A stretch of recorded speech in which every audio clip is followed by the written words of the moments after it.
คณะโฆษณาอบรมศูนย์กลางภาคได้เผยแพร่เสริมซึมมติกองประชุมคบคณะสมัยวิสามัญของคณะบริหารงานศูนย์กลางภาคสมัยที่ 11 และมติกองประชุม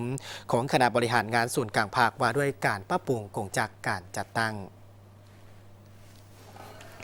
การเผยแพร่ได้จัดขึ้นในวันที่ 10 เมษายน 2025 ที่คณะโฆษณาอบรมศูนย์กลางภาคโดยการเป็นประธานของสหายคำพันธ์เผยยาวงศ์เลขาธิการศูนย์กลางภาคเลขาคณะภาคหัวหน้าคณะโฆษณาอบรมศูนย์กลางภาคมีบรรดาคณะภาคคณะนำพนักงานลักแรงพนักงานรัฐกรเข้าร่วม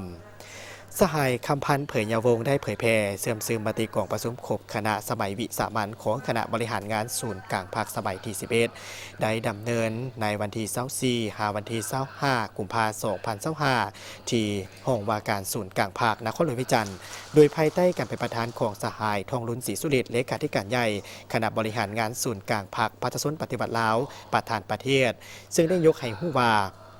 กองประชุมสมัยวิสามัญครั้งที่2ของคณะบริหารงานศูนย์กลางภาคสมัยวิสามัญของคณะบริหารงานศูนย์กลางภาคสมัยที่ 11 เกี่ยวกับการปรับปรุงรัฐธรรมนูญฉบับปี 2025 เกี่ยวกับการปรับปรุงกฎหมายว่าด้วยการปกครองท้องถิ่นและการสร้างองค์การปกครองขั้นตัดแสงเกี่ยวกับการปรับปรุงกงจักการจัดตั้งจากนั้นสหายลาวเป่าทรงณวงไซกรรมการศูนย์กลางภาคห้องเลขาคณะภาคห้องหัวหน้าคณะโฆษณาอบรมศูนย์กลางภาคได้ขึ้นผ่านมติคณะบริหารงานศูนย์กลางภาคว่าด้วยการปรับปรุงกงจักการจัดตั้งซึ่งได้เว้าถึงสภาพรวมเหตุผลและความจำเป็นในการปรับปรุงกงจักการจัดตั้งทัศนะการซี่นำต่อการปรับปรุงกงจักการจัดตั้งทิศทางคาดหมายการปรับปรุงกงจักการจัดตั้งมาตรการในการจัดตั้งปฏิบัติภายหลังมีการโฮมกระทรวงองค์การและแผนกการอยู่คันท้องถิ่นเข้าเป็นกระทรวงใหม่และแผนกการใหม่แล้วต้องได้มีการค้นคว้าเลือกเฟ้นซับซ้อนจัดวางสมาชิกพรรคพนักงานคืนใหม่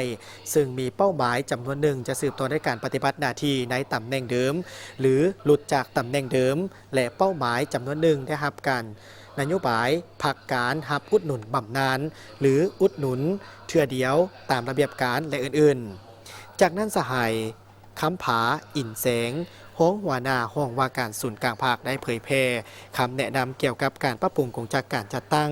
แจ้งการเกี่ยวกับรายสื่อของคณะรับผิดชอบเกี่ยวกับการโอนเวียกสื่อมวลชนและผ่านห่างมาติดตกลงแต่งตั้งคณะรับผิดชอบปรับปรุงกงจักการจัดตั้งกองประชุมได้รับฟังคำคิดความเห็นจากสหายคำพันธ์เผยยาวงศ์ซึ่งได้กล่าวว่าการโอนเอาเวียกงานสื่อมวลชนมาขึ้นกับคณะโฆษณาอบรมศูนย์กลางภาคแม้นเหตุการณ์สำคัญและเห็นได้ว่าการนำให้ความสำคัญต่อกับการโฆษณาอบรมเพื่อเป็นการเคลื่อนไหวเวียกงานของภาคนำเอาแนวทางของภาคโฆษณาสู่สังคมและได้เรียกร้องให้พนักงานเพิ่มทวีความสามัคคีเป็นเอกภาพภายในอย่างนักแน่นมีความอุ่นเอียนทุนเทียงต่อกับการนำพาของภาคที่สำคัญแม่นเวียกงานการนำพาสิทธิและหน้าที่ในการโฆษณาอบรมศูนย์กลางภาคยกสูงความรับผิดชอบต่อกับเวียกงานการเมืองให้สูงขึ้นและยกสูงความรู้ความสามารถให้สูงขึ้นตื่มอีก